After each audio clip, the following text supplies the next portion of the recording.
शिक्षक और कर्मचारी महासंघर राज्य सभापति। सर कौन कहे रिसेंटली आप प्रेस मीट करते प्रेस मीट करके सका बारंबार आम कह सत्वे कौन सरकार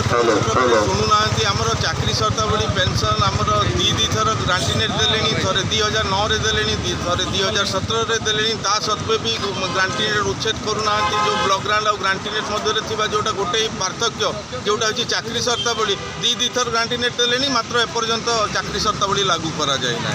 तेणुक सरकार को आम बहुत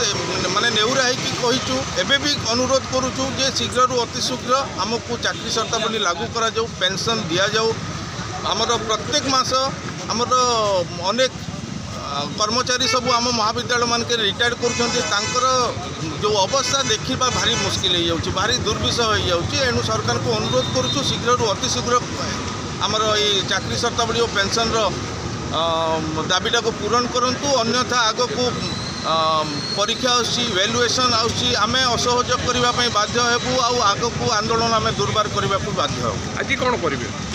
आम पुणी आम आसिक कंटिन्यूअस आज गोटे दिन आम प्रतीक भाव में आम ये आंदोलन करुचे जदि आवश्यक पड़े आग को पूरा कंटिन्यू बसबू राजरास्तार।